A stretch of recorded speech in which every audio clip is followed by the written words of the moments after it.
결과적으로 땅과 법규만 잘 알면 건축 디자인의 90%가 결정된다는 말인가? 라고 말씀하실 수 있잖아요. 네, 거의 맞습니다.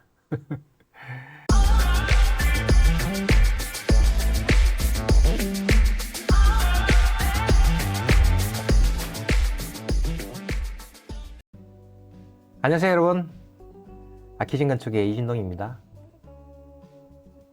건축가의 생각이라는 주제로 말씀드리고 있는데요. 저번 시간에는 저 이진동이라는 건축가의 건축관에 대해서 말씀드렸죠. 사람들의 감정에 어필하는 건축을 하고 싶다 라고요. 오늘은 구체적인 내용으로 들어가 볼게요. 제가 설계 상담을 하거나 설계 계약을 할 때, 즉 설계 초반에요, 가장 궁금해하는 것이 뭘까요? 여러 가지 궁금한 사항이 있겠지만 가장 궁금한 것은 땅입니다. 건물이 지어질 땅, 구체적으로 우리 대지 주변 환경과 우리 대지의 모양이 궁금해요. 저는 개인적으로 대지 주변 환경과 모양이 건축 디자인에서 50에서 60% 가까이 영향을 끼친다고 생각해요. 그만큼 중요하다는 뜻이죠. 대지 주변의 환경이라면은 우선 향, 주로 남향이 어느 쪽에 면해져 있는지, 도로, 대지에 접한 도로가 한 개인지 두 개인지, 좁은지 넓은지, 우리 대지가 경사가 져 있는지, 도로의 인접대지 상황이 어떤지, 인접대지에 건물이 바짝 붙어 있는지, 아니면 개방성 있는 공원인지, 주거지역인지 상업지역인지 등등이 있겠고요. 그리고 대지 모양에 관해서는 모양이 네모난지, 가로로 긴지 세로로 긴지, 비정형으로 불규칙한 모양인지, 마름모꼴인지, 코너 땅이라서 네모나지만 코너가 둥근지 등이 있겠죠. 그래서 설계를 할 때 건축가로서 제일 먼저 하는 일이 현장 답사를 가는 일이에요. 현장 답사를 가서 앞에서 언급한 것들을 살펴보죠. 그런데 요즘은 굳이 현장을 가지 않아도 인터넷을 통해서 알아볼 수도 있어요. 네이버, 다음, 구글, 지도 등의 거리 뷰를 통해서요. 하지만 저는 건축 디자인 하는 사람이라면은 꼭 건물이 지어질 땅을 직접 방문해서 살펴보는 것이 필수라고 생각합니다. 저도 그렇게 하고 있고요. 말로 설명하기는 좀 어렵지만 직접 현장을 방문하지 않으면 체감할 수 없는 무언가가 있습니다. 사람들은 오감으로 느낀다고 하잖아요. 현장 방문을 통한 느낌으로 디자인의 방향성이나 영감이 떠오르기도 해요. 굳이 말하자면 건축가는 땅에서 영감을 얻는다 라고 말할 수도 있어요. 자, 그러면은 제가 땅 다음으로 궁금한 건 뭘까요? 영상이 길어질까봐 다음 시간에 말할까 고민했는데 그냥 말해볼게요. 땅 다음으로 궁금한 건 그 건물의 용도와 그 지역의 법규입니다. 용도와 법규에 의해서 건축물의 규모가 결정된다고 생각하시면 무리가 없어요. 건폐율, 용적률, 일조권 제한, 세대수 제한, 면적에 따른 주차 대수 확보 등등이 있는데 건축물을 디자인할 때 이러한 법규를 거스를 수가 없어요. 꼭 지켜야 합니다. 그러면은 좀 전에 저는 대지 주변 환경과 모양, 즉 땅이 건축 디자인에서 50에서 60% 가까이 영향을 끼치는 것 같다라고 말씀드렸잖아요. 그런 맥락에서 이 용도와 법규에 의해서 또 건축 디자인의 20에서 30% 가까이 결정된다고 생각해요. 개인적으로요. 그러면 결과적으로 땅과 법규만 잘 알면 건축 디자인의 90%가 결정된다는 말인가? 라고 말씀하실 수 있잖아요. 네, 거의 맞습니다. 숫자를 말하는 것이 조금 불합리할 수도 있지만요. 땅과 법규만 잘 알면은 건축 디자인의 90%가 결정된다고 생각합니다. 물론 나머지 10%에 대해서 훨씬 많은 얘기들이 있어요. 하지만 현실적으로 땅과 법규가 그 정도의 영향력이 있다고 생각해도 무리가 없습니다. 자, 그럼 말이 필요 없죠? 제가 디자인한 건물을 사례로 들면서 정말 그런지 한번 볼까요? 기진건축 홈페이지에서 완공작 탭에 있는 건물들 중에서 볼게요. 이번 사례를 볼 때는요, 구체적으로 디테일한 디자인보다는 전체적으로 느낌과 규모를 살펴보시면 제가 말한 것이 이해가 될 수 있어요. 그리고 영상 설명란에 이 건물들의 주소를 적어 놓을 테니까 한번 방문하셔서 직접 보시기를 적극 권장합니다. 지인이 하우스 땅의 모양과 주변 환경을 한번 볼게요. 여기 빨갛게 표시가 된 곳이 지인이 하우스의 땅인데요. 확대를 해볼게요. 땅의 모양은 사각형으로 생겼고요. 남북 방향으로 살짝 길어요. 북쪽 방향에 8m 도로를 접하고 있고 8m 도로는 큰 도로는 아니죠. 그에 비해 남쪽 방향은 넓은 수변 공원을 접하고 있어요. 그래서 남쪽 방향의 향과 조망이 모두 좋아요. 지니하우스 땅의 가장 큰 특징이죠. 그리고 인접대지는 동서 방향으로 접하고 있어요. 법규적으로 지니하우스는 3층으로 제한되어 있고 일조권은 받지 않아요. 지금 말씀드린 사항을 영상으로 한 번 더 확인하시고 바로 디자인 결과물을 보시죠.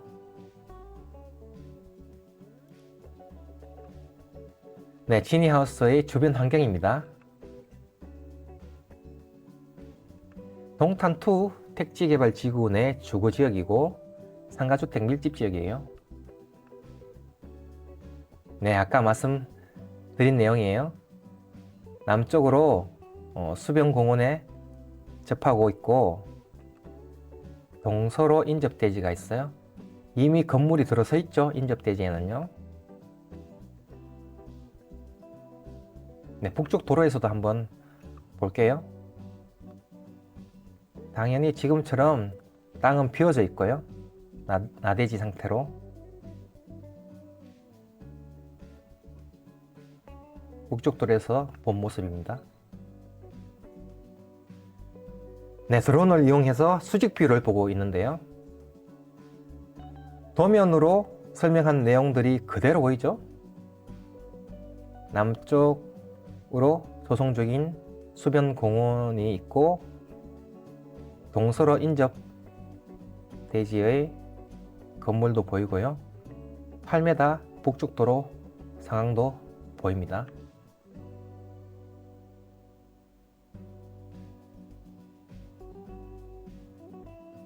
네, 금방 지어졌죠? 세부적인 디자인보다는 좀 전에 기본 사항들을 생각하면서 결과 디자인을 전체적으로 보시면 될 것 같습니다. 디테일한 설명은 이번에는 생략할게요. 8m 도로 쪽에서 본 모습입니다.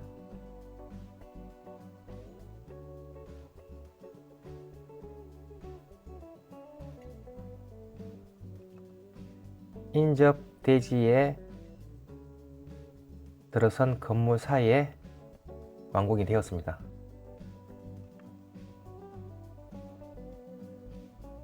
네, 수변 공원 쪽에서 바라본 모습이고요.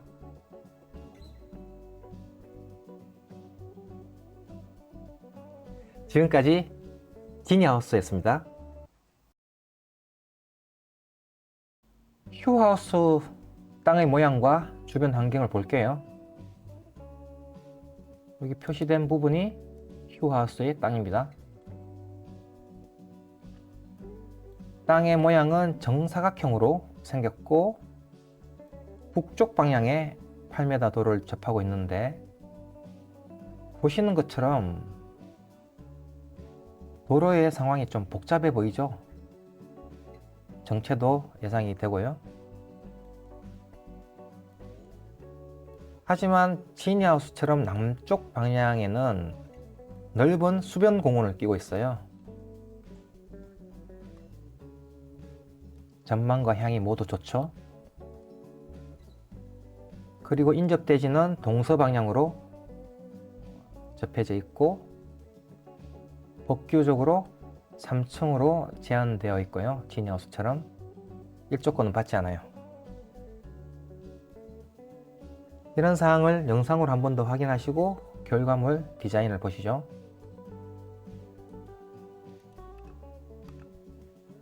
네, 휴하우스의 주변 환경입니다. 동탄2 택지개발지구 내 상가주택 밀집지역이고, 특징으로는 보시는 것처럼 골프장이 인근에 있어요. 남쪽 천변 공원 쪽에서 바라본 모습이에요. 이 땅입니다. 동측 방향에는 인접대지에 건물이 들어서 있고요. 서측 방향에는 건물이 없는 나대지 상황이에요. 네, 북쪽 8m 도로 쪽에서도 한번 볼게요. 아까도 말씀드렸듯이 굉장히 복잡한 북쪽 도로 상황입니다.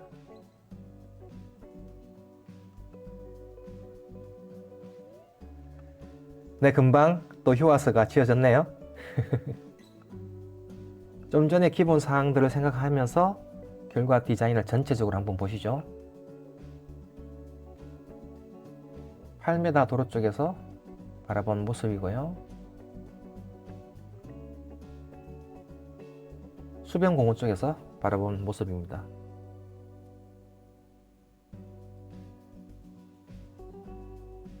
드론 영상으로도 한번 볼게요. 수변공원 쪽이고, 네, 북측 도로 쪽입니다.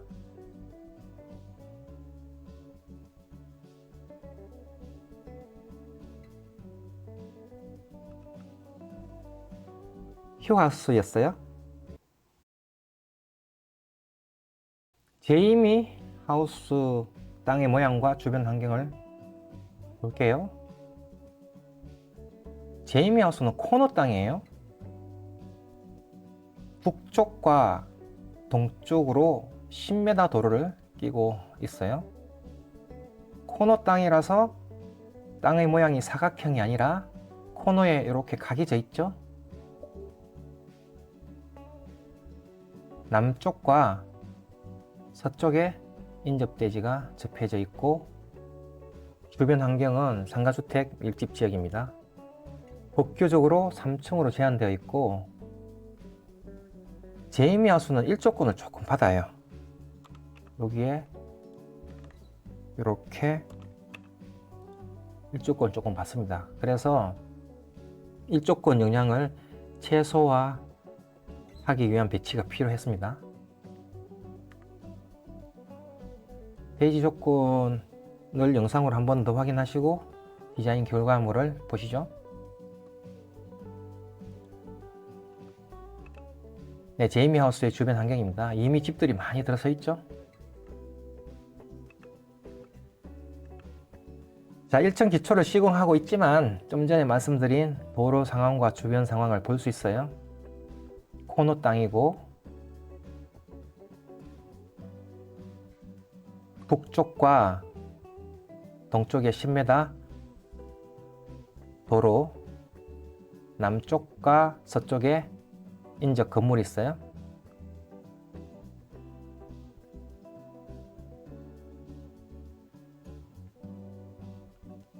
앞에서 설명드린 사항이 반영된 결과 디자인입니다. 코너 땅의 특징이 반영되어 있죠.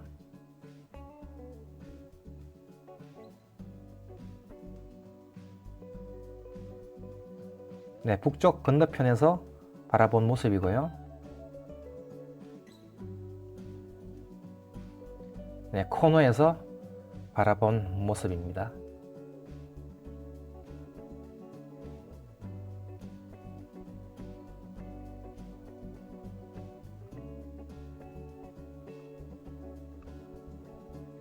네, 제이미 하우스였습니다.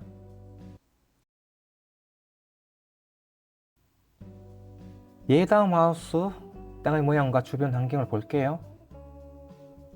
여기 600-1 대지가 예다음 하우스 땅입니다. 예다음 하우스는 북쪽과 남쪽에 도로를 두 면으로 접하고 있는 것이 특징이에요. 좀 더 확대를 해볼게요. 북쪽에 12m 도로와 남쪽에 8m 도로를 접하고 있어요.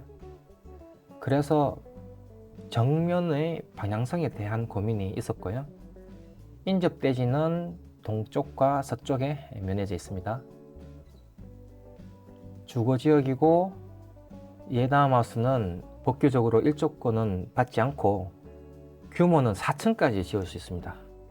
이전 건물들보다는 규모가 한 개층이 더 높죠. 자, 그러면 이러한 사항을 영상으로 한번 보시고 결과물 디자인도 확인하시죠. 네, 예다음 하우스의 주변 상황입니다.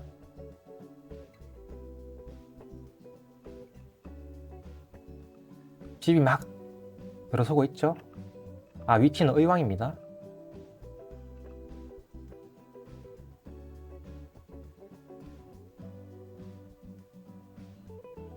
네, 요 땅입니다.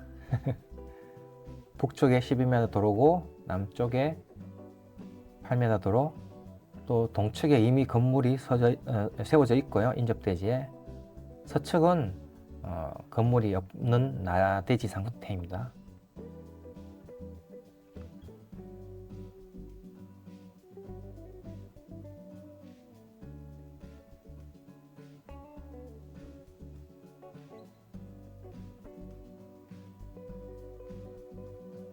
네, 이런 상황에서 바로 또 지어졌죠. 화면 가운데 여기가 예다음 하우스입니다. 서쪽 인접대지는 여전히 나대지 상태로 건물이 지어져 있지 않습니다. 네, 12m 북측 쪽에서 12m 도로 쪽에서 보고 있는 모습이에요. 화면상으로도 이전 건물과는 다른 규모감이 느껴집니다. 이전 건물은 3층인데 예다음 하우스는 4층이죠. 8m 남쪽 도로에서 바라본 모습이에요.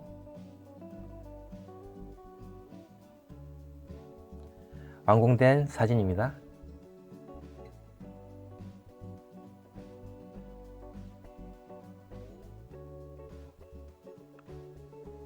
네, 지금까지 예다음 하우스를 살펴봤어요. 문하임 하우스 땅의 모양과 주변 환경을 볼게요. 여기가 문하임 하우스 땅입니다. 문하임 하우스는 제이미 하우스처럼 코너 땅이에요. 동쪽과 남쪽에 도로를 접하고 있고 코너 땅이라서 코너에 각이 져 있죠. 땅의 모양은 이전과는 다르게 비정형적으로 생겼습니다. 서측과 북쪽에 인접대지가 접해져 있고요. 3층으로 규모 제한이 되어 있고, 몬하임 하우스 땅의 가장 큰 특징으로는 북쪽 인접대지로부터 일조권을 좀 심하게 받는다는 겁니다. 그래서 3층 이상의 규모가 다른 사례들보다 줄어들 것으로 예상이 되었습니다. 똑같이 대지 조건을 영상으로 한 번 더 확인하시고 디자인 결과물을 보시죠. 네, 문하임 하우스의 주변 환경입니다. 네, 여기입니다. 여기. 문하임 하우스 땅.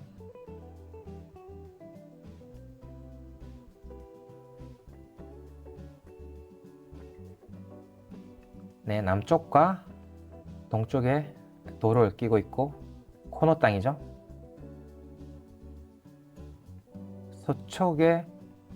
서쪽에 인접대지는 건물이 지어지고 있고 북쪽에는 건물이 없는 나대지 상황입니다.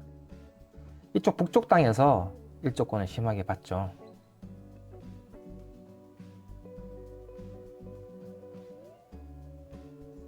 네, 결과 디자인입니다. 코너 땅의 특징이 반영되어 있고요. 건물 모양이 코너 땅의 특징이 반영되어 있죠.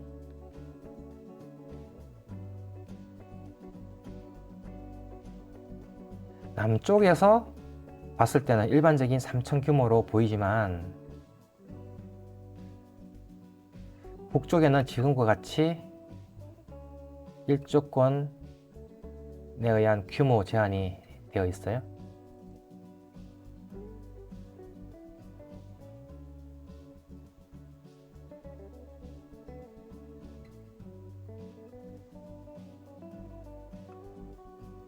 그래도 코너에서 바라봤을 때 아쉬운 규모가 드러나지 않도록 신경을 많이 썼습니다.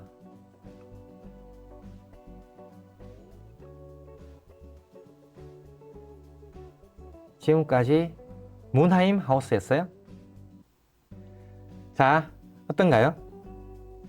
제가 디자인한 건물 5가지를 봤는데요. 땅의 형태와 주변 환경, 용도와 복귀에 의해서 건축 디자인의 상당한 부분이 영향을 받는 것 같나요? 영향을 많이 받습니다. 지금까지 땅과 복규가 건물 디자인에 어떤 영향을 끼치는지 살펴봤어요.